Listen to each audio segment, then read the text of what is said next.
여러분 2003년도에 프랑스에 갑자기 닥친 폭염으로 그해 여름에 14,000명이 죽었어요. 14,000명 그러면 잘 실감이 안 나는 분들을 위해서 군대로 얘기한다면 1개 사단 병력이 10,000명이고요.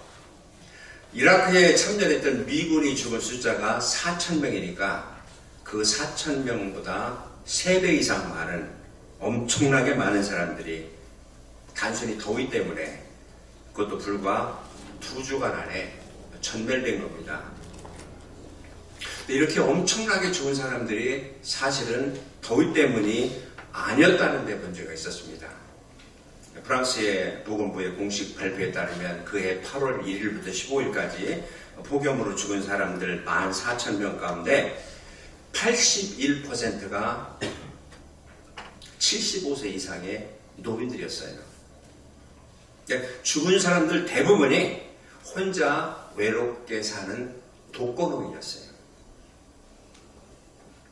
그러니까 불과 2주간 사이에 이렇게 엄청난 사람들이 죽으니까 시신을 어디다 보관할 수가 없어서 우리 얼마 전에 미국에서 팬데믹이 닥쳤을 때와 같이 채소를, 고기를 이렇게 보관하는 냉동 창고에 보관하기도 했습니다. 프랑스 사회는 큰 충격에 휩싸였어요. 그러면서 그 당시에 이 프랑스의 아주 유명한 그 문명 비평가 자카달리가 이런 얘기를 했어요. 이렇게 노인들의 대규모 사망 사태를 낳은 주범은 더위가 아니다. 그들의 노화도 아니다. 고독이다라고 얘기했어요. 그러면서 오늘의 프랑스 사회를 가리켜서 울리지 않는 전화 옆에서 활짝 열려진 냉장고 앞에서 노인들이 홀로 죽어가는 사회라고 얘기했습니다. 여러분도 아시다시피 프랑스라고 하는 나라가 어떤 나라입니까? 자유와 지성과 예술을 그 최고의 자부심으로 그 강조하는 그런 나라 아닙니까? 그런데 그런 나라 정작 속을 들춰보니까 서로를 향한 무관심 속에서 홀로 죽어가는 고독한 사회였어요. 아무리 인생을 얘기하고 문학을 얘기하고 예술을 얘기하는 수준 높은 사람들일지 모르지만 정작 자신들은 곁에 있는 외로운 사람들에 대한 관심조차 기울이지 아니하는 극도의 이기주의적인 그런 사람들이었던 거예요. 우리가 살면서 흔히 하는 얘기가 있죠. 정말 힘든 것, 고독이다, 외로움이다 이렇게 얘기하면서 심지어 죽음보다 더 무서운 것을 외로운 것이다 라고 이렇게 얘기를 합니다. 우리 이민자로 살아가는 저와 여러분들에게는 이 외로움이라고 하는 단어가 훨씬 더 실감 날 수 있을지 모르겠어요. 왜냐하면 낯선 이 땅에서 둥지를 틀고 살아가는 우리들에게 뼛속까지 저미어 오는 그런 고독 내지는 외로움은 때때로 우리들에게는 상처고 아픔이 될 때도 있기 때문에 그렇습니다. 그래서 해마다 우리 이민자들에 대한 애로사항을 이렇게 통계를 내보면 거의 대부분이 항상 제일 먼저 외로움이 가장 힘들다라고 이렇게 나오고 있는 걸 봅니다. 오늘 저와 여러분들이 함께 읽은 이 본문의 말씀에 이렇게 보면서 우리가 바울의 어떤 모습을 볼 수 있습니까? 고독하고 외로운 바울의 모습을 우리가 보게 되지 않습니까? 정말 이 본문의 말씀을 보면 한마디로 이렇게 뚝뚝 떨어지는 아주 생생하고 처절한 고독의 모습이 바울을 통해서 우리가 이렇게 보게 되는 것 같아요. 그럼 우리가 한 가지 이런 의문을 할 수 있을 거예요. 위대한 사람인 사도 바울도 고독할 수 있는가? 정답은 예스입니다. 아무리 위대한 사도도, 아무리 믿음이 좋은 사람도, 아무리 성령이 충만한 사람도 인간인 이상 우리는 다 고독에서, 외로움에서 벗어날 수 없다라고 하는 그런 사실입니다. 피에르케 코르라고 하는 사람이 한 말대로 우리 인간은 본질적으로 하나님 앞에서 고독한 그런 존재예요. 자, 그렇다면 고독이 우리에게 주는 의미는 어떤 것인가? 오늘 우리는 바로 이 고독의 영성이라고 하는 이 제목으로 성경이 우리에게 가르쳐주는 이 고독에 대한 말씀을 함께 배우고 그리고 깨달을 수 있기를 원합니다. 자, 오늘 본문을 통해서 바울을 고독하게 만들었던 것들이 있었어요. 첫째는 뭐냐면 목전에 둔 죽음 때문에 그는 외로웠습니다.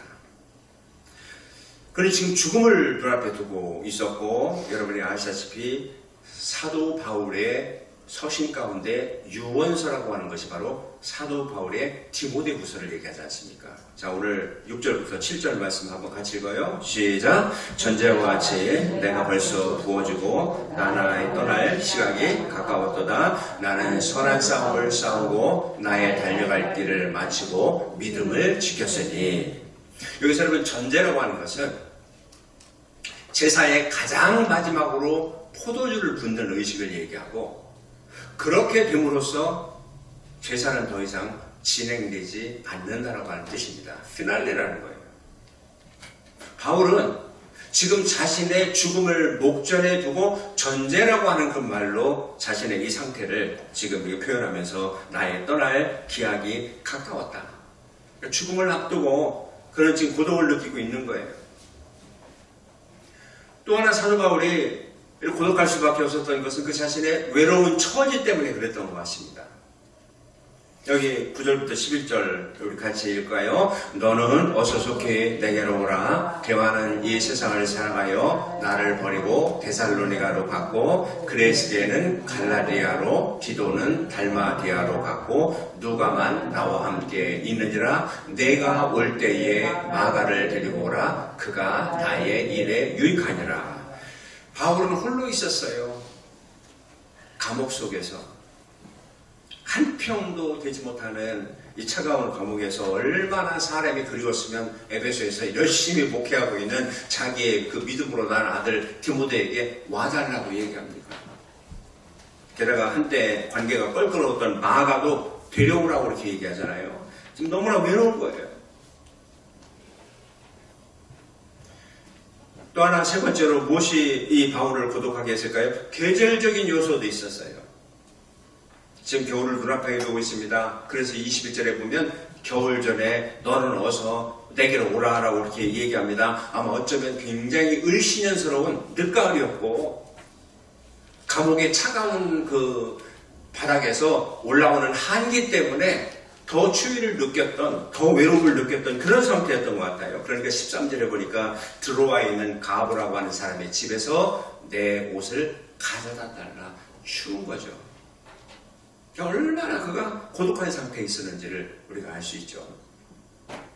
또 한 가지 바울을 고독하게 했던 것이 있었다면 상처 아니었을까요? 배신감으로 인한 마음의 상처. 오랫동안 이 바울과 함께 마음을 주고받던 많은 사람들이 바울 곁을 떠났어요. 10절에서 보면 데마가 나를 버리고 이 데살로니가로 갔다 그렇게 얘기합니다. 데마가 원래 어떤 사람이었냐면 죽기를 각오하고 로마의 감옥까지 가서 사도 바울을 휘저어들었던 사람이에요. 근데 감옥 생활이 길고 앞길에 기약이 없다고 느꼈으니까 그는 그만 지쳐서 포기하고 바울 곁을 떠나서 세상으로 온 겁니다. 14절에 보면 구리 세공업자 알렉산더가 나에게 많은 해를 입혔다. 이 좋게 얘기해서 이렇게 표현하는 거지 얼마나 상처를 받았을까. 그런데도 불구하고 16절에 보면 다 이렇게 나를 버렸으나 내가 그들에게 허물을 돌리기를 원치 않는다라고 얘기합니다. 다 자기가 짊어지겠다는 거죠. 그러니 얼마나 힘들었을까요? 얼마나 외로웠을까요? 어쩌면 살면서 오늘 우리들이 얘기할 수 있겠다라고 하는 생각이 들지 않으시는지요? 바울의 이 고독을 통해서 우리가 알게 되는 진실이 뭐겠어요? 우리도 이 고독을 피할 수가 없다는 거 아닙니까? 우리는 첫째 육체를 가지고 있는 인간이기 때문에 우리는 고독한 존재예요. 믿음이 좋으면 고독이 없다라고 이렇게 생각하지 마십시오. 본질적으로 우리는 고독을 느끼는 존재들이고 육체를 입고 살아가는 한 우리는 고독과 외로움을 피할 수가 없어요. 여러분 가운데 어쩌면 배우자를 먼저 하늘나라로 보내신 분들도 있을 겁니다. 심지어는 생명이나 다름없는 자식을 먼저 보낸 분도 있을 거예요. 사랑하는 사람들이 떠난 그 빈자리는 언제나 외롭고 쓸쓸하게 만드는 거 아닌가요? 소위 믿음이 좋다는 다윗도요, 그가 인간이기 때문에 그도 참을 수 없는 고독을 안고 절규하고 신음한 적이 한두 번이 아니었어요. 우리 시편을 통해서 한번 확인해 볼까요? 시편 25편 16절에 보세요. 나는 외롭고 괴롭다. 은혜를 베풀어 달라고. 또 시편 102편 6절부터 7절 읽어요. 시작. 나는 광야에 올빼미 같고 황폐한 곳에 부엉이같이 되었사오며 내가 밤을 새우니 지붕 위에 외로운 참새 같으니이다. 아주 기가 막힌 문학적인 표현 같아. 지붕 위에 외로운 참새 같다. 그러니까 믿음이 좋다는 다윗도 처절한 고독을 겪었다는 것을 알 수 있기 때문에 우리가 조심스럽게 대하는 것은요, 우리가 우리 주변에서 고독과 싸우고 외로워서 힘들어하는 분들에게 뭐 믿음이 없다느니 기도가 부족하다느니 이렇게 얘기하는 거는 그거는 정말 어리석은 거예요. 그것이야말로 믿음이 없다라고 하는 것의 표현인 것을 우리는 기억할 필요가 있습니다. 우리는 이웃이 당하는 고독을 깊이 이해할 수 있어야 됩니다. 두 번째로 우리가 고독을 왜 피할 수가 없을까요? 믿음의 길 본질 그 자체가, 십자가의 길 그 자체가 외롭고 고독한 길이니까 그렇죠. 여러분, 바울을 생각해 보세요. 그의 고독은 직분과 사명에서 오는 피할 수 없는 것이었어요. 그가 이방인을 위한 복음 전도자가 되었잖아요. 그가 수도 없이 감옥을 내시처럼 드나들었던 것도, 수도 없이 매를 맞을 수밖에 없었던 것도, 많은 사람들에게 이 배신과 상처를 받고 춥고 떨리는 차가운 이 감옥 바닥에 자기 집처럼 그렇게 살 수밖에 없었던 것도 결국 따지고 보면 그의 직분과 사명 때문이었어요. 하나님의 종이었기 때문에 그런 거예요. 여러분, 우리도 마찬가지예요. 우리가 그리스도인이라면, 하나님의 자녀라면, 우리 그리스도인들이 가는 이 십자가의 길이, 믿음의 길이 언제나 화려하고 재미만 있던가요? 때로는 고독하고 외로운 길이지 않습니까? 그러니까 고독은 나쁜 것이 아니고요, 진리를 위한 고독은 하나님으로부터 오는 고독이고, 그 고독은 우리에게 화가 아니라 장차 영광을 주는 고독이라는 것을 기억하시고, 여러분 고독을 인정하시고, 그리고 아예 고독을 즐기실 수 있기를 바랍니다.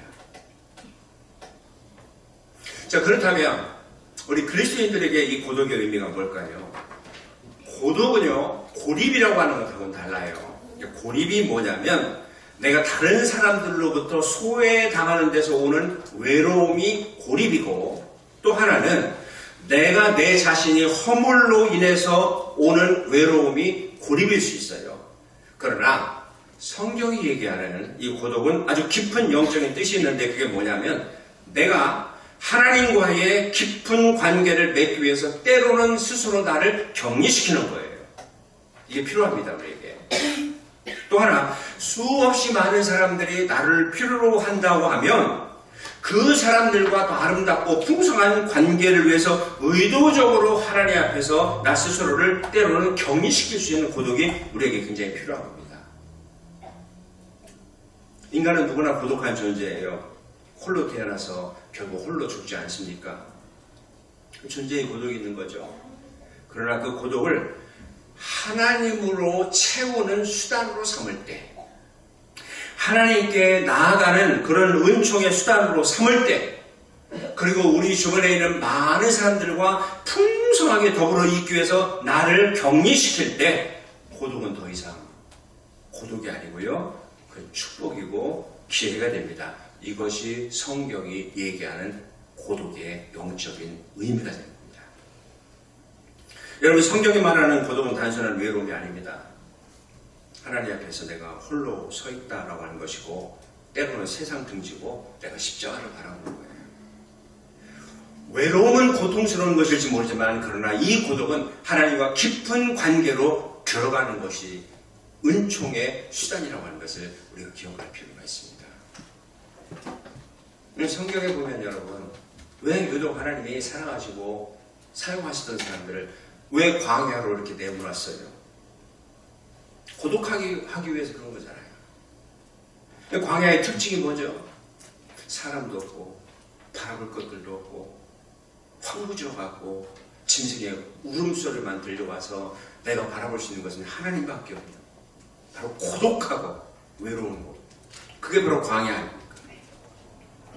그런데 그 광야에서, 그 고독 속에서 하나님을 만나고 하나님을 경험하지 않습니까? 이게 바로 고독의 영적인 의미잖아요.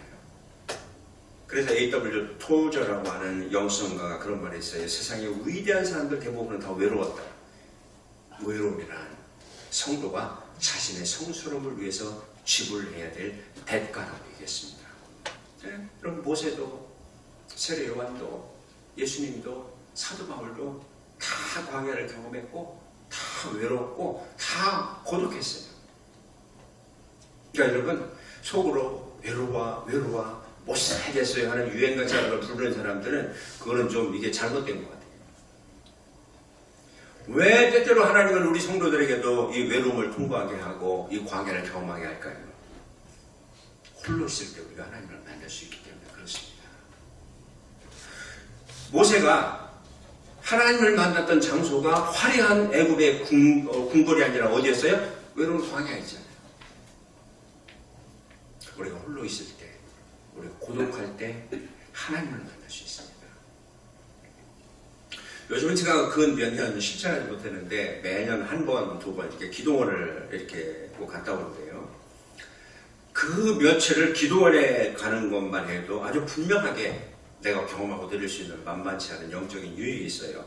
여러분, 기도원의 특징이 뭐예요? 자동차를 한 2-5시간 이상 가고 문화적으로 이렇게 격리가 돼서 때로는 그 인터넷도 잘 안 되고 텔레비전도 없고 신문도 없고, 그러니까 세상과 고립된 외로운 곳이 바로 이 기도원 아닙니까? 그러니까 단 하루만 있어도 얼마나 불편하고 외로운지 몰라요. 저는 그때마다 깨닫습니다. 아, 내가 정말 이 세상에 너무나 많이 중독이 되어 있구나라는 생각을 할 때가 많아요. 근데 의외로 영적으로는 풍성하잖아요. 기도원에 가면 우리가 할 수 있는 것이 없잖아요. 그래서 기도하고 묵상하고 성경 읽고 그리고 하나님 앞에서 나 자신을 점검하는 이런 유익함이 있습니다. 그래서 고독은 우리가 고독이 아니라 축복일 수 있다는 사실입니다. 유명한 영성가 헨리 나우엔이 외로움으로부터 고독으로 가는 움직임이 우리들의 모든 영적인 삶의 시작이라고 그렇게 얘기했습니다. 그래서 우리는 이 고독 속에 때때로요, 의도적으로 나를 좀 던질 수 있어야 됩니다. 아니, 이 거룩한 고독을 우리가 좀 받아들이고 즐길 필요가 있다고 저는 그렇게 생각해요. 오늘 이 시대를 이렇게 보면 바쁘고 분주하고 그 다음에 시끄럽잖아요. 근데 이 흘러가는 세상 속에 나를 맡기고 한번 살아보세요. 깊은 고독 속에서 진지하게 하나님을 만나는 경험을 우리가 할 수가 없어요. 그러니까 언제나 여기 길들여지면 사람들과 만나서 수다를 떨고 관계를 갖지 않으면 뭔가 불안하고 허전하고, 그렇게 살다 보면 환경의 노예가 되고 세상의 물결 속에 휘둘려 살게 될 수밖에 없는 거예요. 이런 삶의 특징이 뭔지 아세요? 피상성이에요. 피상적이다. 뭐죠? 깊이가 없는 거예요. 영적으로 깊이가 없는 겁니다. 영적인 깊이가 없는, 고독이 없는 그런 삶은요, 천박하고요, 가볍고 깊이가 없어요. 하나님과 정말 풍성한 그런 삶을 원한다면 의도적으로 우리는 고독을 선택할 필요가 있고 고독의 영성을 훈련할 필요가 있어요. 하나님과 정말 홀로 있기를 원한다면 나를 세상으로부터 격리시키고 고립시킬 필요가 있다라고 하는 그런 뜻입니다. 우리는 이렇게 누군가를 자꾸 만나고 먹고 마시는 거 이렇게 좋아하지만 의도적으로 가끔은 나를 격리시킬 필요가 있어요. 왜냐하면 그 속에서 우리는 하나님을 경험할 수 있기 때문에 그렇습니다. 그렇다면 우리가 이 고독의 영성을 가지고 살아간다고 하는 것이 어떤 의미일까요? 몇 가지 여러분들에게 실제적인 팁을 드리고 싶은데, 첫째는 뭐냐면 홀로 있기를 여러분 연습하십시오. 너무 지나치게 사람들과 함께 있는 거 좋아하지 마세요.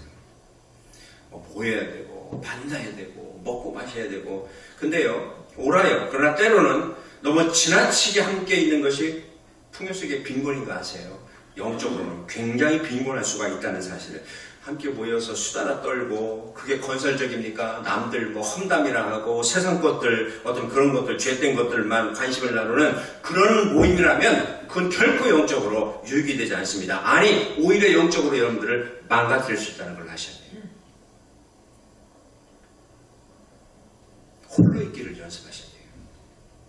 두 번째, 서로 사랑하십시오.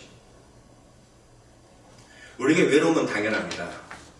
그런데 고독을 극복할 수 있는 것은 사랑입니다. 사실 우리가 잘 생각해 보세요. 혼자 있기 때문에 외로운 것이 아니라 사랑이 없기 때문에 외로운 거예요. 고독은, 외로움은 저는 공간의 문제가 아니라고 생각합니다. 사랑의 문제예요. 여러분 한번 생각해 보세요. 지금까지 여러분들이 살아오시면서 외로움을 느껴봤을 때 언제였다고 생각이 드세요? 내가 누군가로부터 사랑을 받지 못하고 내가 누군가를 사랑하지 못할 때 사람은 고독하고 외로운 거예요. 사람은 누군가를 사랑할 수 있어야 되고 누군가로부터 사랑을 받을 때에 외롭지 않은 거예요. 고독하지 않은 거예요. 그래서 성경이 우리에게 강조하는 명령이 뭐죠? 서로 사랑하라라고 하는 거예요. 혹시 이렇게 생각할 수 있어요? 나는 외롭기 때문에 누군가로부터 사랑을 받아야 된다? 그건 틀린 생각이에요. 서로 사랑해야 됩니다. 서로라는 말을 왜 쓰겠어요? 내가 사랑받아야 외롭지 않기 때문이기도 하지만 내가 누군가를 사랑하지 않으면 나 또한 외로울 수밖에 없기 때문에 그렇습니다. 그래서 우리 요한복음 15장 12절 말씀 읽어볼까요? 내 계명은 곧 내가 너희를 사랑하는 것 같이 너희도 서로 사랑하라 하는 이것이니라. 아멘. 17절 내가 이것을 너희에게 명함은 너희로 서로 사랑하게 하려 함이로다. 아멘. 서로 사랑. 그래서 사랑은 외로움을 물러가게 하고 외로움을 견디게 하고 고독이라고 하는 상처를 치유하는 능력이 되는 겁니다. 그래서 성경의 말씀대로 서로 사랑하셔야 돼요. 세 번째, 우리 공동체를 경험하는 거예요. 공동체가 굉장히 중요합니다. 우리 사회적인 존재라는 거 다 아시잖아요. 홀로 살 수 없어요. 오늘 이 본문의 말씀이 이 사실을 우리에게도 증명하고 있잖아요. 바울은 고독하기 때문에 믿음의 형제들을 가까이 해서 교제를 나누려고 하고 있어요. 우리 교회가 뭐라고 얘기하죠? 공동체라고 얘기합니다. 우리는 이 교회 공동체를 통해서 고독을 극복할 수 있을 뿐만 아니라 이 고독을 예방할 수 있는 유익도 있습니다. 그래서 옛날에 아주 오래전에 스위스에 그 정신과에 있었던 볼 트루니에라고 하는 그 박사가 고독이라고 하는 책에서 오늘 이 고독의 시대, 상실의 시대를 사는 우리들에게 고독을 치료할 수 있는 유일한 대안은 교회 안에서 그리스도의 사랑으로 교제하는 것이다 라고 그렇게 얘기했습니다. 여러분, 암세포의 특징은 몸에서 구석구석에서 따로 독자 세력을 만들어서 따로 노는 게 바로 암세포 아닙니까? 고독은 마귀가 시험할 수 있는 기회가 돼요. 믿음의 형제들은 우리 함께 모여서 예배하고 기도하고 사랑을 나눌 때 마귀가 틈타지 못하는 것입니다. 그래서 공동체를 중요하게 여기고 늘 이 공동체를 소중히 하게 여기고 공동체를 경험하셔야 됩니다. 성경을 읽으셔야 됩니다. 오늘도 이 바울이 책을 가져오라고 얘기하는 그 책이 성경 아니겠습니까? 기도해야 됩니다. 그리스도인들은 그 외로움과 그 어떤 그 슬픔 속에서 그 분노와 한숨 지는 그런 일로 세월을 낭비하는 사람들 아니에요. 오히려 그 슬픔과 외로움과 그 눈물을 하나님께 가져가서 기도로 올려드리는 사람들입니다. 기도하는 사람들에게 외로움은 사치스러운 말이에요. 사랑하는 여러분, 고독을 배우십시오. 그리고 고독의 영성으로 살아가십시오. 우리 그리스도인들에게 고독은 축복입니다. 하나님께 가까이 갈 수 있는 은총의 수단입니다. 그리고 고독은 고립이 아닙니다. 하나님을 위해서 나를 고립시키는 것입니다. 내가 바쁘고 분주하지만 하나님을 위해서 의도적으로 홀로 있음을 선택하는 것이 그게 바로 영적인 고독의 의미입니다. 외로우시다면 그 외로움의 감상적인 것에 빠져서 염세적인 생각으로 세월을 낭비하지 마시고 그 외로움이 주님이 나를 놓고 하는 소리라고 한번 생각해 보십시오.